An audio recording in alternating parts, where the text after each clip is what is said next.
안녕하세요. 저는 얼마 전에 이혼에 성공한 40대 초반의 평범한 여성입니다. 제가 남편과 이혼하게 된 이유는 친정해줘야 할 것들을 어떻게든 줄이려던 시댁과 남편 때문이었는데요. 오늘 그 때문에 많은 것을 잃어야 했던 시댁과 전 남편에 대한 사연을 알려드릴까 해요.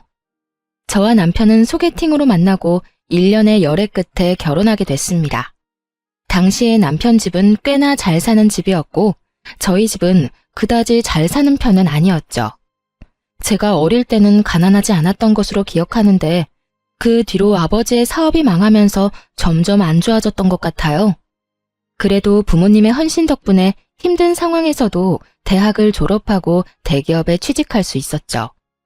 시댁에서는 저를 탐탁지 않게 여겼지만 그나마 대기업 직장인이라는 타이틀 하나만으로 받아들여 준 것 같았어요. 그렇게 결혼하고 집을 구하는데 괜찮은 곳을 찾을 수 없었어요.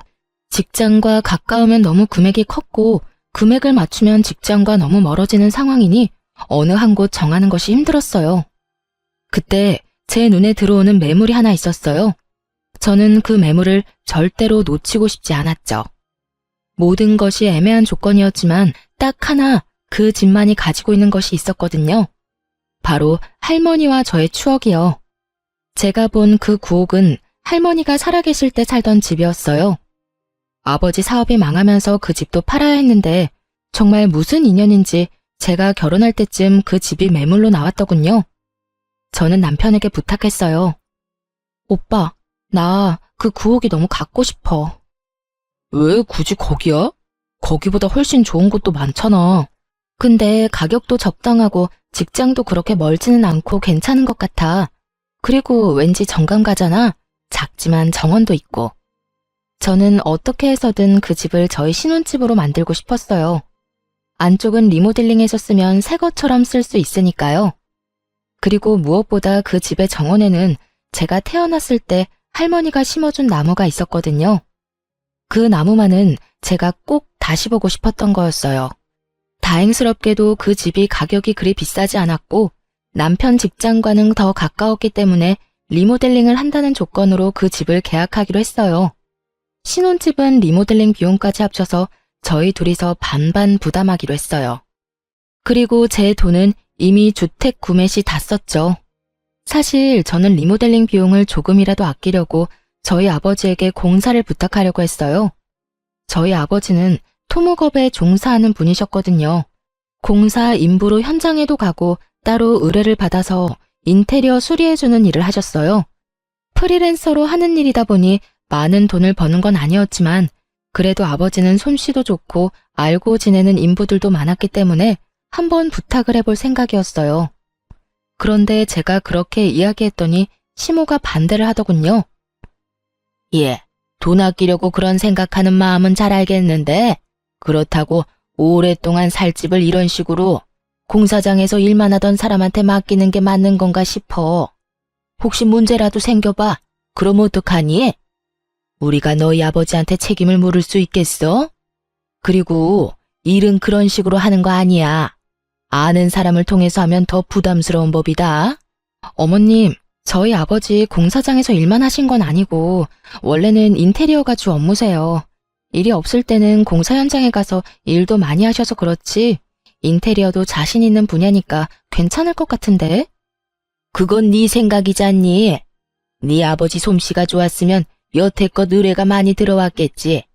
그런 거 아닌 거 보면 너희 아버지 솜씨도 알만하지. 아버지라고 무작정 감싸고 도는 것 같은데 그러지 마라.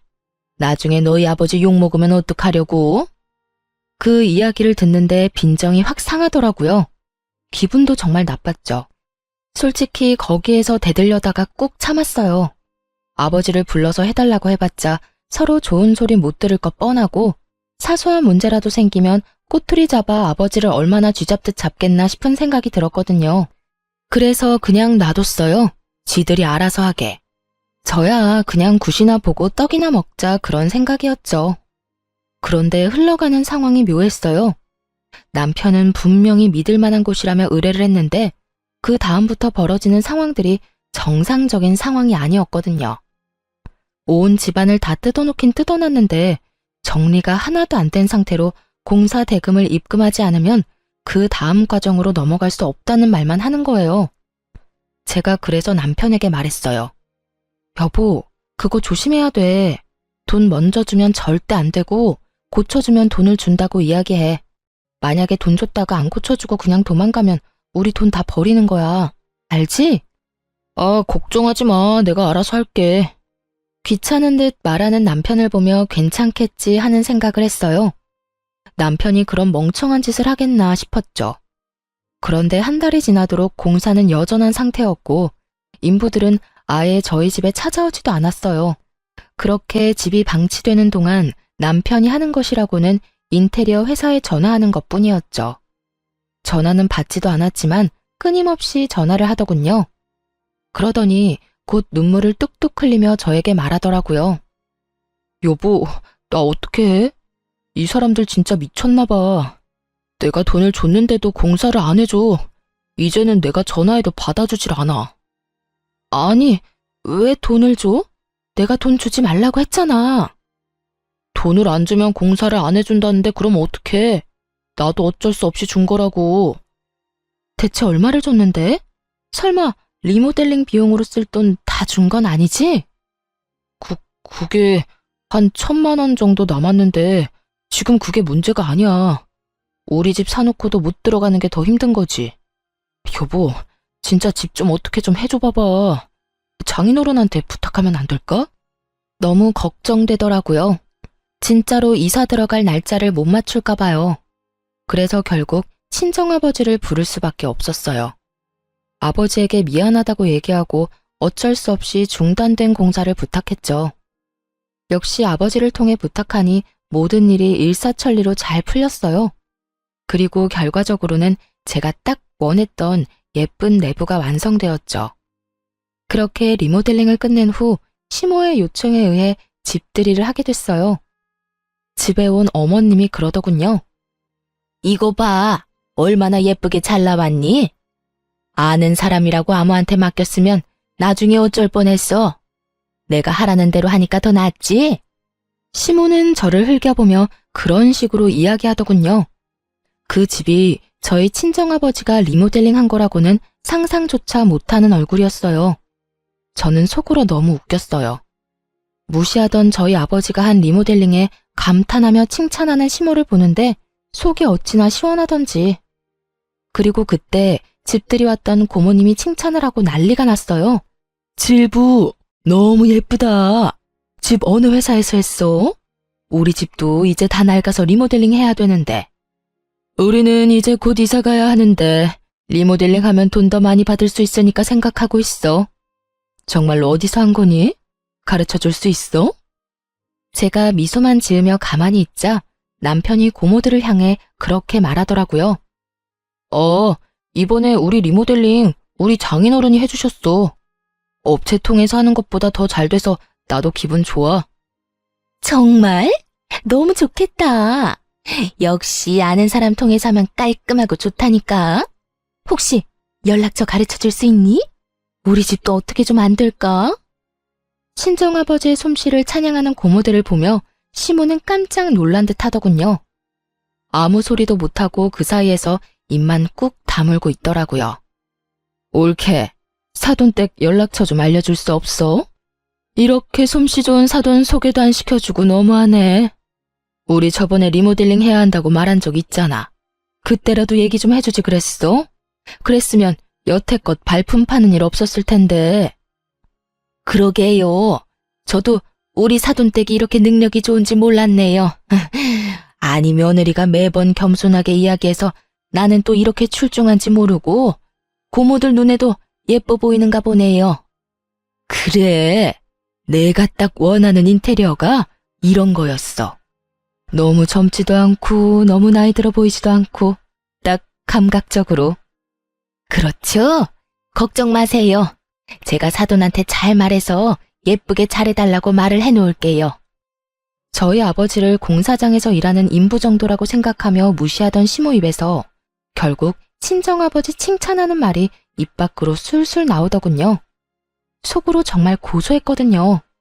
그렇게 무시하던 저희 아버지 진가를 당신 입으로 말하는 기분이 어떤가 묻고 싶을 정도로요. 그렇게 집들이가 끝나고 친척들이 모두 집으로 돌아갔어요. 그리고 본격적인 추궁 타임이 시작됐어요. 그 추궁의 주인공은 남편이었죠. 이게 어떻게 된 거야? 너 다른 업체 알아본다더니 왜 너희 장인어른한테 신세 졌니? 엄마, 그게 아니라 저도 상황이 좀 급해서. 남편이 아무 말도 못하고 우물쭈물하자 답답했던 시모가 저를 보며 물었어요. 너 설마 중간에서 너희 아버지한테 일 주자고 말한 거니? 그래서 너희 아버지가 리모델링 한 거야? 아니요. 저는 아버지에게 부탁한 적 없고 남편이 업체 찾아서 리모델링 하려고 했어요. 그런데 리모델링 업체가 사기꾼이었는지 집을 다 뜯어놓고는 돈만 홀라당 가져갔지 뭐예요? 제가 남편한테 돈 절대 입금하지 말라고 했는데 결국은 어머님한테 받은 돈 중에 1,000만 원만 남기고 싹 다 입금하는 바람에 그 사람들은 도망가고 집은 엉망진창이었어요. 업체는 나중에 찾아가니 아예 없는 주소고요. 그렇게 사기당했다며 울면서 저한테 부탁하는데 그럼 어떡해요? 저라도 뾰족한 수가 있는 건 아니잖아요. 그래서 아버지한테 부탁한 거예요. 다행히도 아버지가 깨끗하게 마무리해 주셨고요. 제 이야기를 듣는 내내 시모의 인상이 찡그려지더니 지끈거리는 이마를 부여잡고는 자기 아들에게 소리를 질렀어요. 너 미쳤어? 그 돈이 어떤 돈인데 사기꾼한테 돈을 줘? 일을 안 했는데 돈을 왜 줘? 너 진짜로 돈 다 날린 거야? 1,000만 원밖에 안 남은 거면 확실하냐고? 엄마, 아니, 나도 잘해보려고 그랬지. 돈 주면 잘해줄 것 같아서 그랬는데 그렇게 도망갈 줄 누가 알았겠냐고. 왜 몰라? 일도 안 하면서 돈 달라고 하는 놈은 사기꾼이지. 너 이런 정신머리로 사회생활은 어떻게 한 거야? 사기 안 당하고 여태까지 산 게 신기하다 이놈아. 엄마, 근데 지금 그렇게 중요한 게 아니야. 장인어른이 리모델링 해주셨는데 리모델링 비용이 없어서 지금 돈을 못 드리고 있어. 1,000만 원 먼저 드렸거든? 나머지는 엄마가 좀 어떻게 해주면 안 될까? 야, 엄마가 무슨 돈이 있어? 그리고 네가 사기당한 돈을 왜 나한테 와서 찾아? 엄마, 한 번만, 진짜 한 번만 부탁이야. 너 집 살 때도 엄마가 돈 빌려줬잖아. 그 돈 가져가고 이제 남는 거 없어. 시모가 제 눈치를 살짝 보고는 그렇게 이야기하더군요. 돈이 없다는 건 사실이 아니었을 거예요. 시부가 사업을 하는데 그 정도 돈이 없을 리는 없죠. 그런데 시모가 뜬금없이 금으로 가져가지 않겠냐고 묻더군요. 저는 일단 아버지한테 물어본다고 이야기했어요. 아버지는 금으로 받아도 상관없다고 하더군요. 그렇게 리모델링 비용의 차액을 금으로 받았어요. 알고 보니 시부모가 모아놓은 금이 좀 있었던 것 같더라고요. 대부분이 남편 어릴 때 받은 금반지, 금팔찌, 금목걸이 등이었죠. 언젠가 남편한테 줄 생각이었던 것 같은데 돈은 주기 좀 그렇고 대신해서 이거라도 넘길 생각이었던 것 같아요. 그 정도는 감안하기로 했어요. 사실 저희가 현금을 손해보는 거랑 마찬가지지만 아버지는 여의치 않았어요. 왜냐하면 우리 집 리모델링을 해준 뒤로 여러 군데서 아버지를 찾는 연락이 많이 왔거든요. 동네에서 리모델링 꼼꼼하고 잘해준다는 소문이 나서 바쁘게 일하기 시작했으니까요. 그렇게 저희 신혼집에 집들이는 무사히 끝났죠. 시부모가 저희 친정아버지에 대해 인식을 달리한 좋은 일이었기도 했죠. 그렇게 별일 없이 평범하게 시간이 지났죠.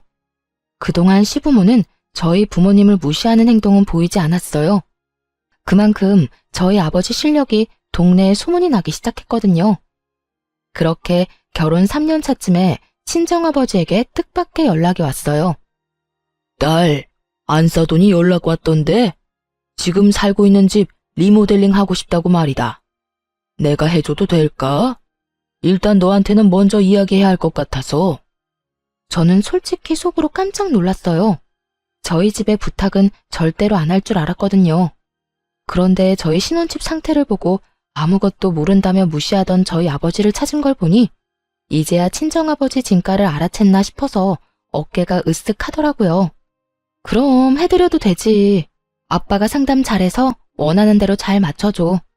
그런데 아빠 요즘 바쁘다고 하지 않았어? 바쁘기는 한데 그래도 네 시댁이잖아. 내가 좀 더 신경 써야지.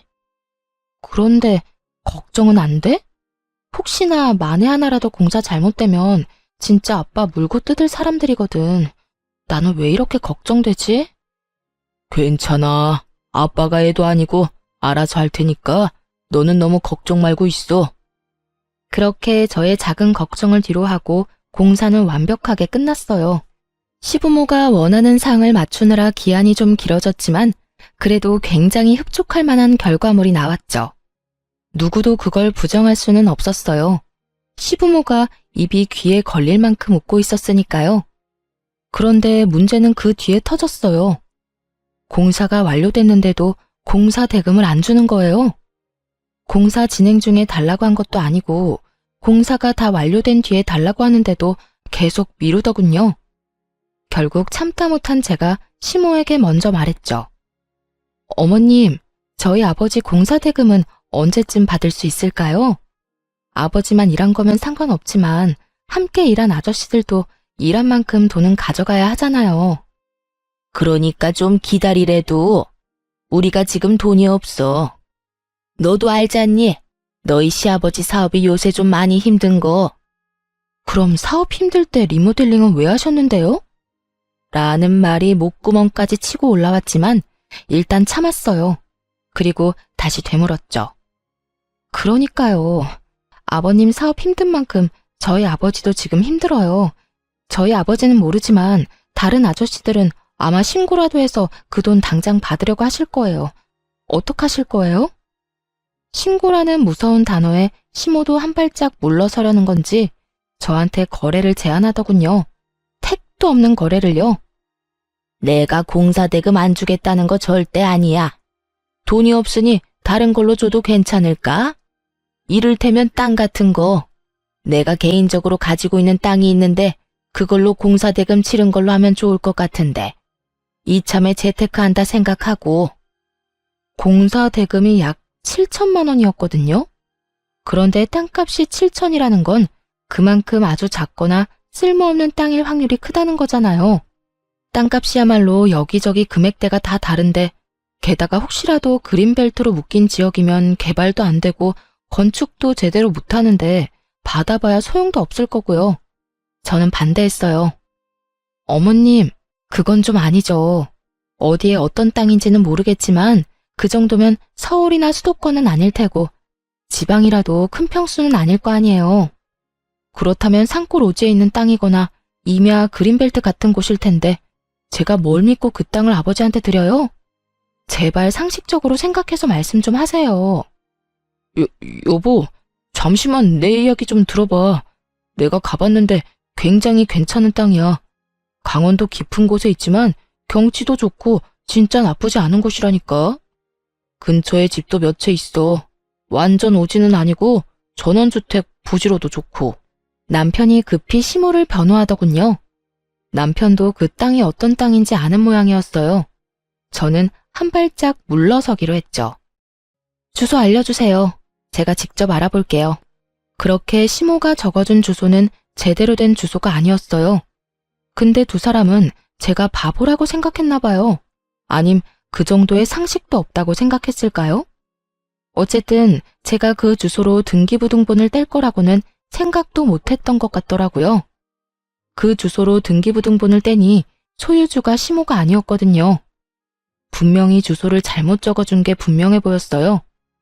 그래서 어떻게 할까 하다가 남편 컴퓨터로 인터넷에 들어가서 내 토지 찾기를 찾아서 확인하기로 했어요.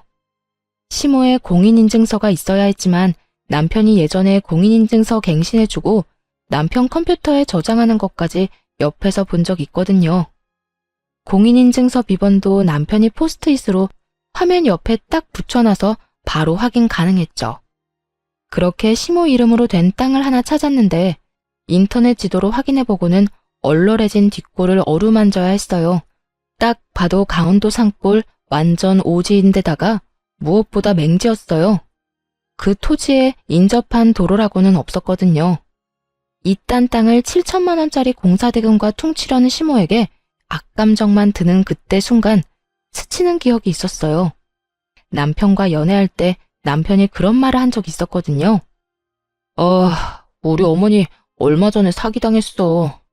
몇 년을 알고 지내던 분이었는데 엄마한테 좋은 땅 있다면서 같이 보러 가서는 다른 좋은 땅 보여주고 실제로는 도로도 없는 맹지를 팔았더라고. 그것 때문에 지금 집에서는 난리야. 엄마가 그 쓸모도 없는 땅을 1억을 넘게 주고 사는 바람에. 아이고, 너희 어머니 힘드시겠다. 원래 속이려고 작정하면 어쩔 수 없댔어. 몇 년을 알고 지내면서 밑밥 갈 줄 누가 알았겠어? 오늘 들어가서 어머니 잘 위로해드려. 정말 제 기억력에 찬사를 보내주고 싶었죠. 찰나에 거기까지 생각이 떠오르더라고요. 괘씸한 생각이 먼저 들었어요. 시부모가 힘들게 사는 거면 몰라도 작지만 자기 이름으로 된 회사가 있고 집도 있고 다 있는데 왜 저희한테 이런 짓을 하나 싶었죠. 정말 속으로 5만 가지 생각이 다 들었어요. 그리고 결론은 그거였어요. 아직도 우리 집을 무시하는구나. 그래서 공사대금을 온전히 주기 싫고 어떻게든 깎아내고 싶은 거구나. 그래도 지들이 싼 똥을 우리더러 치우도록 만드는 거구나. 거기까지 생각이 미치니 저도 더는 참고 있을 수는 없겠더라고요. 시댁으로 갔죠. 남편도 그쪽으로 오라고 했고요. 다들 모였을 때 제가 단도직입적으로 말했어요. 어머님이 주시겠다는 땅 제가 찾아봤어요. 산골 오지에 맹지던데요. 그런데 그거 예전에 부동산 사기당했을 때 뭣도 모르고 사신 땅 아니에요? 왜 그걸 저희한테 떠넘기려고 하시는 거예요? 저희가 그렇게 바보로 보여요? 거기까지 알아낼 줄은 몰랐는지 다들 당황하며 눈치만 보더군요. 당신 주소는 어떻게 알아낸 거야? 너랑 너희 집이 안 가르쳐주니까 내가 직접 알아봤지. 내 토지 찾기 하니까 나오던데. 뭐? 그거 우리 엄마 공인인증서 없으면 못 보잖아. 우와, 당신 지금 나 몰래 우리 엄마 재산 알아본 거야? 이야기를 이상한 쪽으로 몰고 가는 남편을 보며 제가 피식 웃었어요. 재산? 그것도 재산이야? 사기당해서 처박아 놓고 어떻게 할 줄 몰랐던 그 재산? 공시지가 확인해보니까 공사대금에도 못 미치던 정말 별거 없는 땅이던데. 지금 여기서 화내야 할 사람이 누군데 네가 화를 내. 정신 나갔어? 너까지 어머니 하라는 대로 꼭두각시처럼 굴 거야? 아, 아니면 네가 본체였어? 네가 어머니한테 그러라고 시켰니? 야, 너 부모님 앞에서 무슨 말 하는 거야? 미쳤어? 미치긴 누가 미쳐? 네가 미쳤지. 내가 주소도 확인 안 하고 부동산을 낼름 받을 줄 알았어? 그런 와중에 다른 주소 준 사람은 또 뭐고? 내가 바보로 보여? 등기부등본은 찾아보지도 못할 사람처럼 생겼나? 소유주가 아니더라고요, 어머님. 할 말 없으세요? 그 땅 팔리지 않으니 그 가격이라도 저희한테 던지고 싶었던 거죠? 말씀해 보세요. 그래, 그랬다. 그런데 그게 뭐? 공사대금 줄 돈은 없고 대금은 내야 하니 내가 생각한 절충안으로 꺼낸 말이야. 주소는 내가 잘못 찍어준 거고. 그리고 너는 애가 은혜도 모르고 이 시어미를 이렇게 못살게 굴 수가 있니? 막말로 너희 아버지 우리 덕분에 일거리 많아진 거 아니니? 그 정도로 의뢰 많이 받았으면 우리 집 공사 정도는 공짜로 해줘도 되는 거 아니냐고. 그게 왜 어머님 덕분이에요? 저희 아버지가 솜씨가 좋아서 일이 많이 들어온 걸, 그리고 생색내는 거 부끄럽지도 않으세요? 저희 아버지가 우리 신혼집 리모델링 해주겠다고 했을 때 절대 안 된다며 막은 사람이 누군데. 그래놓고 뭐요? 우리 덕분? 바보 같은 남편 덕분이겠죠. 등신같이 사기만 안 당했으면 저희 아버지가 뒷수습해줄 일도 없었을 테니까. 야, 너 무슨 말을 그렇게 해? 나 지금 무시하는 거지? 우와, 이런 식으로 나오면 나도 못 참아. 그리고 우리 집이 돈 떼먹는 데어? 준댔잖아. 돈 없으니까 땅으로. 그 땅이 없는 땅도 아니고 실제로 있는 땅이야. 돈도 우리 팔려는 것보다 더 비싸게 주고 산 땅이고. 사기당했으니까 그렇지. 지금 네 말은 우리더러 너희 엄마가 싼 똥이나 치우라는 거잖아, 이 나쁜 놈아. 뭐? 똥을 치워? 야, 너 말 그따위로밖에 못해? 그래, 못한다. 그게 진실인데 뭘 어떡하겠어? 왜? 한 대 치고 싶어? 쳐! 치고 나도 편해져 보자, 어? 적반하장으로 나오던 시부모와 남편은 막 나가는 저를 보며 어이없는 표정을 짓더니 남편이 이내 그러더군요. 네가 이렇게까지 비이성적이고 감정적인 인간인 줄 몰랐어. 우리 이혼하자. 어차피 애도 없는데 잘 됐지 뭐. 그리고 엄마가 이번 리모델링 끝나면 더는 너 쓸모도 없으니까 이혼하라고 했거든? 내가 그렇게까지 할 생각은 없었는데 엄마 말이 옳았던 것 같다. 이혼해. 벌써 이야기가 그렇게 다 된 거였어? 그러니까 그딴 땅도 땅이라고 넘기겠다고 하지. 피치, 내가 너 용서할 줄 알아? 공사대금 죽을 때까지 너 괴롭혀서라도 다 받아낼 거야. 한 푼도 남김없이 탈탈. 그러든지 말든지. 우리는 돈 없어. 공사대금 받아가고 싶으면 돈 생길 때까지 기다리든지 아니면 그 땅으로 가져가. 그거 아니고는 타협 없어. 왜 돈이 없어? 네가 주면 되지. 우리 신혼집 나한테 넘기고 가. 내가 차액 줄게. 그럼 되지? 그건 못 주지. 집값이 어떻게 될 줄 알고. 머리 쓰려는 것 같은데 그건 안 돼. 재산 분할하더라도 그 집은 내가 가질 거야. 너랑 내가 반반 냈으니 내가 시세에 반 떼주면 되는 거잖아. 남편분이 무슨 생각인지 빤하더군요. 그 집은 9억이지만 안쪽 리모델링이 잘 돼서 저희가 샀던 가격보다는 더 비싸게 팔 수도 있게 됐거든요. 솔직히 그 집을 뺏기고 싶지는 않았어요. 왜냐면 그 집이 예전에 저희 할머니가 살던 집이었고 제가 태어났을 때 심었던 나무가 그대로 자라고 있었거든요. 한번 잃었던 걸 다시 되찾은 기분이었기에 이대로 놓치고 싶지는 않았지만 저 혼자 어떻게 할 수 있는 부분이 아니어서 일단 집은 내려놓기로 했어요. 객관적으로는 그렇게 좋은 집이 아니었거든요. 제가 애착을 지닌 집이기에 저에게는 좋은 집이었지만 다른 사람들 눈에도 그렇게 보일 정도는 아니었으니까요. 결국 그날의 대화는 이혼이라는 결론으로 끝났어요. 시댁에서 나와 거리를 떠돌던 제가 친정아버지에게 전화를 했어요. 아빠, 공사대금 어떡하지? 그 집에서는 절대 못 주겠대. 땅으로 받아가라는데 내가 알아보니까 진짜 쓸모라고는 하나도 없는 땅이더라고. 그래? 일단 주소 좀 보내줘봐.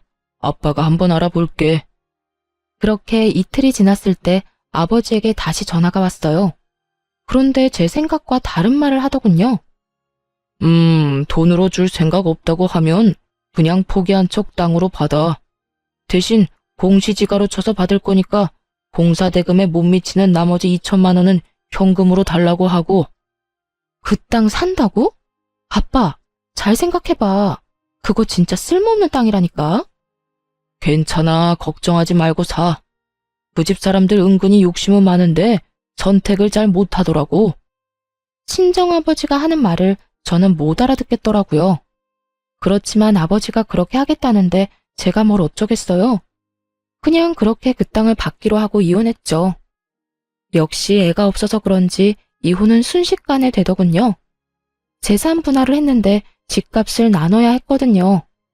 어차피 돈 반반 주고 들어갔으니 반은 저한테 줘야 했는데 그 돈이 없는지 남편이 그 집을 담보대출로 잡아서 저한테 2억을 떼주더군요. 위자료도 조금이지만 가져올 수 있었고요. 그리고 공사대금 2천만 원과 그 땅도 저희 쪽으로 소유권 이전이 됐어요. 사실 처음에는 이걸로 뭘 해야 하나 막막했거든요. 땅 받을 때 아버지가 제 이름으로 받으라고 해서 일단 그렇게 받았는데 아버지는 그냥 때가 될 때까지 가지고 있으라고만 했어요. 저는 2억과 위자료를 가지고 도시 외곽 쪽에 작은 전세를 얻었어요. 그렇게 계속 일만 하느라 공사대금 대신 받은 땅은 1년 넘도록 신경도 쓰지 못했거든요. 그런데 하루는 저한테 전화가 왔어요. 안녕하세요. 강원도에 땅 가지고 있으시죠? 저는 그쪽 분 땅이랑 맞닿아 있는 땅을 가진 사람인데요. 잠깐 드릴 말씀이 있는데 언제 시간 괜찮으세요? 강원도 땅이라는 말을 듣자마자 알겠다고 하고는 아버지와 함께 나가서 이야기를 들었어요. 저희가 1년 전에 그 땅 사서 펜션을 올렸거든요. 생각보다 장사가 잘 돼서 옆에 있는 땅도 사서 건물을 하나 더 올리고 싶어서 연락드렸어요. 땅을 사고 싶은데 혹시 괜찮을까요? 그 사진부터 좀 볼 수 있을까요? 저희 땅이 맞는지 확인도 좀 하고 펜션이 어떻게 돼 있는지도 보고 싶거든요. 그 사람이 보여준 사진에는 기존에는 없었던 도로가 들어서 있었어요. 게다가 펜션도 생각했던 것보다 더 고급스러워 보였고요. 아버지가 물었죠. 그러면 평당 얼마 정도로 생각하고 있는지 알 수 있을까요? 그 사람이 말한 금액은 우리가 산 땅값의 무려 4배였어요. 물론 4배라도 엄청 큰 금액은 아니었죠.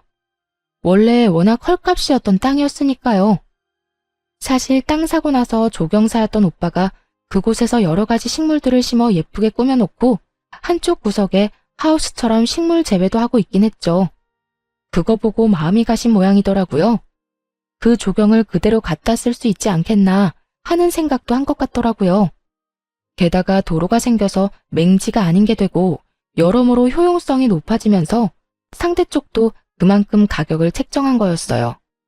아버지와 저는 내색은 하지 않고 조용히 고개를 끄덕였죠. 이번이 아니면 기회가 없다는 생각으로 그렇게 팔기로 결정했어요. 시모가 헐값에 넘겼던 공사 대금이 4배로 돌아오게 됐죠. 게다가 호재는 더 있었어요. 당시에 우리 아버지가 저희 신혼집 공사를 해줬잖아요. 그때도 남편이 리모델링 비용을 사기꾼한테 다 털리는 바람에 시모가 남편 아기 때 받았던 금반지와 팔찌, 목걸이를 저희한테 공사 대금 대신 줬잖아요. 5, 6년 사이에 금값이 2배로 확 뛰어버린 거죠. 그 인간들이 저희에게 떨이 팔듯 내놓았던 것들이 시간이 지나면서 저희에게 더 큰 이득을 가져다 주고 있었어요. 이런 사실을 저들이 알까 싶었는데 어디서 소문을 들었는지 전 남편에게 연락이 왔어요. 잘 지냈어? 혹시 시간 있으면 좀 만날까? 오랜만에 할 이야기도 있고. 난 할 얘기 없는데? 차갑게 끊어내는 제 말투에 전 남편이 당황한 듯 말하더군요. 엄마도 당신 얼굴 잠깐 보고 할 말 있다고 하셔서 너 바쁘면 우리가 너 있는 대로 갈게. 기분이 좀 묘했죠. 이렇게 끊어내려고 철벽치는데 여기까지 오겠다느니 내 사정에 무조건 맞추겠다는 저 느낌이 왠지 모르게 수상했거든요. 꼭 만나야 해? 나 당신 얼굴 보고 싶지 않은데? 줄 것도 있으니까 만나야 하지 않을까?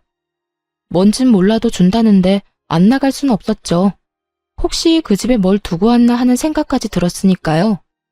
그래서 만나러 갔는데 대뜸 탁자 위에 올린 건 돈이었어요. 이거 뭐야? 이거 장인어른 당신 아버지가 우리 엄마네 공사해주고 받아야 했던 공사대금이야. 나 다 받았는데 왜 돈을 또 줘? 이거 받고 그 땅 다시 돌려주면 안 될까? 저는 웃음이 피식 나오더라고요. 그 땅이 얼마나 유용해졌는지 이제야 그쪽 집안 귀에 들어간 게 분명해 보였어요. 옆에 앉은 시모 얼굴에 가짜 미소가 걸려있는 것만 봐도 그 땅이 얼마나 갖고 싶은지 눈에 보였죠. 저는 그 돈이 든 종이 가방으로 남편 쪽으로 밀었어요. 그 땅 소유권 이전된 지 1년 넘었고 얼마 전에 다른 사람한테 이미 팔았어. 그 옆에 펜션 한다는 집이 잘 돼서 부지 확장한다고 나한테 연락 왔던데 팔라고. 그래서 팔았어. 팔았다는 제 말에 시모와 전 남편이 자리에서 벌떡 일어나더니 저를 추궁하더군요. 너 미쳤니? 그걸 어떻게 팔 생각을 해? 뭐? 그걸 팔면 어떡해? 네가 뭔 상관이야. 내가 내 땅 판다는데. 너 나랑 이혼한 거 잊었어? 너랑 나는 엄연히 남남이라고. 돈값 못할 줄 알았더니 4배로 팔릴 줄 누가 알았겠어? 하긴 우리가 예쁘게 꾸며놓기도 했지. 그러니 돈을 그만큼 쳐준 게 아닐까 싶네. 4배? 이번에는 시모가 금액 이야기를 듣고 그 자리에 주르륵 주저앉더군요. 안 된다. 안 돼. 그 땅 다시 돌려줘, 응? 제발 돌려줘. 내가 그걸 얼마에 샀는데 내가 너한테 헐값에 넘긴 거야. 1억을 넘게 주고 산 땅을 왜 팔아? 돈이 되니까 팔았죠. 왜요? 우리한테 헐값에 넘길 때는 그런 생각 안 했나 봐요. 죽었다 깨어나도 저런 땅 가져갈 사람 없어 보였어요? 우리는 그때 분명히 돈 달라고 했어요, 돈. 그런데 그 돈 안 주고 사기당한 그 쓸모도 없던 땅 우리한테 후다닥 넘기려고 한 게 그쪽 분들이잖아요. 그때는 우리가 잘못 생각했지. 그 땅이 그렇게 돈이 많이 될 줄 알았겠니? 알았으면 나도 안 팔았어. 이제 우리 어쩌니? 그게 우리 희망이었는데. 지금 와서 돌려달라고 하면 제가 돌려줄 줄 알았어요? 진짜 웃기는 짬뽕들이시네요. 그 땅 떠넘기려고 헛짓거리 할 때는 언제고 이제 와서 후회하시는지? 그리고 제가 그 땅 가지고 있었어도 당신네들한테는 안 팔았을 거예요. 우리 엿먹으라고 뒤통수 치려던 인간들 뭘 믿고 땅을 팔아요? 전 남편과 시모가 망연자실한 표정으로 멍하니 쳐다만 보더군요. 돈 없다고 땅으로 가져가라고 할 때는 언제고 이제 와서 돌려달라며 돈을 가져오다니. 그때도 돈이 없던 게 아니었을 거예요. 지가 싼 똥 치우고 싶어서 우리한테 넘겼는데 그게 똥이 아니라 금이 됐다는 게 배 아팠던 거겠죠. 그러니 이제와 후회하고 울고불고 하는 거고요. 근데 땅값 올랐다는 소문은 어디서 듣고 왔대? 참 용하다 용해. 그거 듣고는 부랴부랴 돈 싸들고 온 거야? 정성은 갸륵한데 이미 버스 떠났으니까 손 흔들지 말고 집에나 가. 그 땅이 이렇게 될 줄 알았냐고. 금만 해도 그래. 금도 우리가 줬는데 그거 팔았어?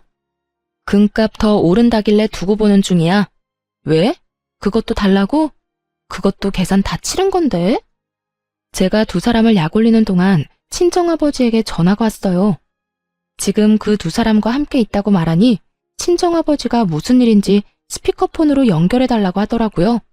그리고는 이렇게 말하셨죠. 아이고, 너무 고마운 분들이 딸이랑 만나고 있었네요. 그때 그 금이랑 땅이랑 넘겨줘서 이렇게 덕보고 있습니다. 사람 일 한 치 앞도 모른다지만 이렇게 손수 우리한테 좋은 거 다 주실 줄 모르고 그때는 원망도 많이 했네요. 지금은 전혀 안 그래요. 고마운 마음밖에 없으니까요. 상큼하게 웃으며 불난집에 부채질하는 친정아버지 말에 시모는 그 자리에서 눈을 질끈 감아버리더군요. 결국 땅이 다 팔린 걸 알고 두 사람은 저를 째려보며 돈 들고 나가더군요. 그렇게 몇 달 뒤에 제가 살던 신혼집, 저희 할머니가 예전에 살던 그 집이 매물로 나온 것을 발견하게 됐어요. 시세보다 저렴하게 나온 걸 보니 급한 모양이더군요. 사실 집값이 많이 떨어진 시기였고 부동산 시장이 꽉 얼어붙은 때였거든요. 게다가 금리까지 높아지는 바람에 남편이 받은 담보대출 이자마저 올랐을 거예요. 그 담보대출을 갚기 힘드니 집을 내놓은 모양이었죠. 저한테 안 주고 비싼 값에 팔아먹을 생각이었던 것 같은데 대출이 더 많이 나가고 오히려 집값이 떨어져 버리니 발등에 불이 붙은 거였나 봐요. 저는 그 집을 사기로 했어요. 그리고 계약금을 먼저 지불했죠. 지불한 사람 이름은 오빠 이름이었거든요. 결국 계약한 사람이 저인지 눈치 못 챈 전 남편은 계약을 하러 부동산으로 왔더군요. 제가 부동산에 등장하니 전 남편이 저를 보고 깜짝 놀라더군요.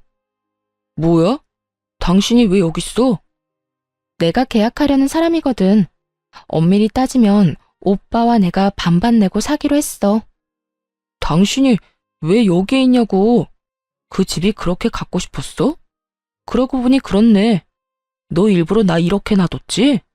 네가 그 집 필요한 것처럼 욕심내는 모습 보이면 내가 오히려 더 이 쓸모도 없는 집에 집착할 거 알고 그래서 그랬지? 너 때문에 지금 내가 무슨 꼴인지 알아? 이자 올라서 대출금도 못 갚을 처지야. 그래놓고 이것까지 헐값에 가져가려고? 야, 너 미쳤어? 내가 줄 것 같아? 안 주면 그만이지. 왜 소리 지르고 난리야. 그리고 내가 뭘 어쨌는데? 우리가 왜 이혼한 건지는 알기나 하냐? 네가 우리 집 무시했잖아. 너희 집 전체가. 우리 아버지 공사장에서 일한다고 무시하고 공사 대금도 제대로 안 주려고 하고. 이게 다 너희 집이 우리 집 무시하는 바람에 네가 피본 거잖아.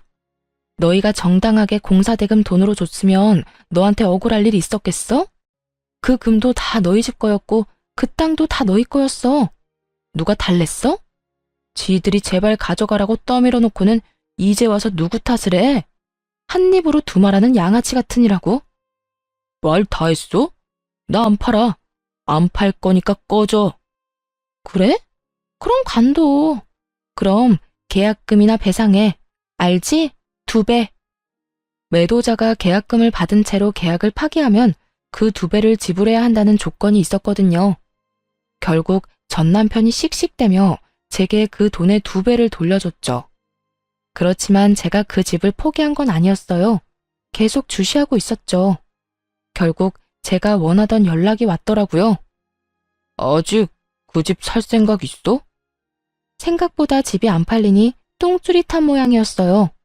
하긴 아파트도 아닌 구옥에 외관도 허름했으니 그렇게 쉽게 팔릴 리가 없었죠. 내가 굳이? 그런 짓을 왜 해야 하는데? 이미 한 번 엎질러진 계약인데 너 그때 죽어도 안 판다고 하지 않았어? 말이 그렇다는 말이지. 내가 진짜 안 팔려고 그런 건 아니야. 살 생각 있으면 제값 주고 가져가던가. 미안한데 살 생각 없어.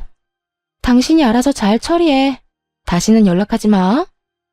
야, 잠깐만. 내 말 좀 들어봐. 아깝지 않아? 너 이 집 좋아했잖아. 그럼 좀 더 깎아줄게. 제발 부탁이야. 한 번만 내 말 좀 들어줘봐. 됐다니까? 끊는다. 그렇게 끊어버리자 문자로 온갖 욕을 다 보냈더라고요. 사실 일부러 튕겼어요. 안 팔릴 거라는 거 알고 있었으니까요. 결국 3달 뒤쯤 그 집이 경매 매물로 나와 있는 걸 발견했죠. 담보대출이 워낙 많고 워낙 오래된 집인데다 아무래도 입지가 좋은 곳도 아니라 몇 번이나 유찰이 됐더군요. 그래서 가격이 많이 떨어진 상태였어요. 그리고 그건 저에게 매우 좋은 기회였죠. 제가 저번에 사려던 금액보다 훨씬 저렴하게 낙찰받을 수 있었거든요. 그 뒤에 낙찰받은 사람이 저라는 걸 알았는지 전 남편에게 연락이 왔어요. 야, 너 경매로 나올 거 생각하고 안 샀지? 어떻게 이렇게 악독할 수가 있어? 나는 완전 빈털털이 아무것도 없는 이웃남 신세가 됐는데 왜 너만 잘 나가냐고. 네가 왜 빈털털이야? 너희 아버지 사업하잖아. 가서 돈 달라고 하면 되지. 지금 그 사업도 망하기 일보 직전이라고. 내 상황이 이런데 어떻게 너까지 내 뒤통수를 쳐? 그래도 한때는 와이프였잖아. 내 뒤통수 먼저 친 건 너고요. 사기당해서 산 땅 우리 집에 헐값에 넘기려던 게 너 아니었어? 되게 넌 결백한 것처럼 말하네. 그래도 지금 결과를 보라고. 너 혼자 다 가져가게 됐잖아. 이건 아니잖아. 왜 내가 이런 꼴을 당해야 해? 왜? 투정 부리고 싶으면 너네 엄마 찾아가서 투정 부려. 나한테 전화해서 이딴 하소연 하지 말고. 듣기 싫으니까 끊을게. 그렇게 전화를 끊고 다음 날인가 시모가 저한테 전화했더라고요. 제가 시모 번호를 차단해놨더니 모르는 사람 번호로 전화해서요. 야, 네가 인간이야? 어떻게 우리 애를 다 털어먹을 수가 있어? 네가 그러고도 양심이 있는 거야? 피도 눈물도 없는 년 결혼을 시키지 말았어야 했어. 그랬으면 우리 아들이 이렇게까지 너한테 다 뺏기진 않았을 텐데. 헛소리 하려고 전화하셨어요? 웃기네요. 싫다는데도 저한테 자기들 거 다 안겨준 건 그쪽이랑 그쪽 아드님이잖아요. 그래놓고 이제 와서 후회는 왜 해요? 남의 떡이 커 보여요? 아, 하긴 떡이 그때보다 많이 커지긴 했죠. 그렇다고 해서 이미 준 걸로 후회하면 한도 끝도 없어요. 그래도 인간적으로 고마움은 전할게요. 그때 우리 집에 주신 거 다 고마워요. 안 받았으면 큰일 났을 거예요. 이렇게 대박 칠 줄 누가 알았겠냐고요. 아유, 아까운 내 금, 아까운 내 땅. 그것들이 지금 시세가 얼만데 그걸 놔뒀으면 내가 지금쯤 이러고 있지도 않을 텐데. 아이고, 내가 미쳤지. 왜 그걸 전현한테 줘가지고 조금만 더 기다렸으면 됐을걸. 전화로 악담을 퍼붓던 시모의 전화를 끊어버렸어요. 이제와 후회한들 어쩌겠어요. 저는 손해 하나 안 보고 이혼했으니 이혼 잘한 거지만 공사대금 좀 아끼려다가 손에 쥔 패드를 모조리 넘기고 결국은 나중에서야 후회하며 눈물 흘리는 저들은 이혼이 최악의 선택이었던 거죠. 그리고 이렇게 된 것도 제 탓은 아니잖아요. 그래도 그 집까지 뺏어오니 속이 다 시원하더군요. 저는 경매로 산 우리 신혼집의 외관을 친정 아버지에게 부탁해 살짝 고쳐서 살고 있어요. 아버지도 그 집 가져온 거 너무 좋아하셨고요. 그 집에는 저뿐만이 아니라 아버지의 추억도 함께 들어 있으니까요. 친정아버지도 종종 들르는 집이니 앞으로도 제가 계속 가지고 갈 집 같아요. 어떠세요? 웃기지 않나요? 어떻게든 값 깎아보려다가 영혼까지 탈탈 털린 저의 전 시댁 사람들 이야기요. 여러분들이 재미있게 읽어주셨다면 좋겠네요. 그럼 모두들 즐거운 하루 되세요.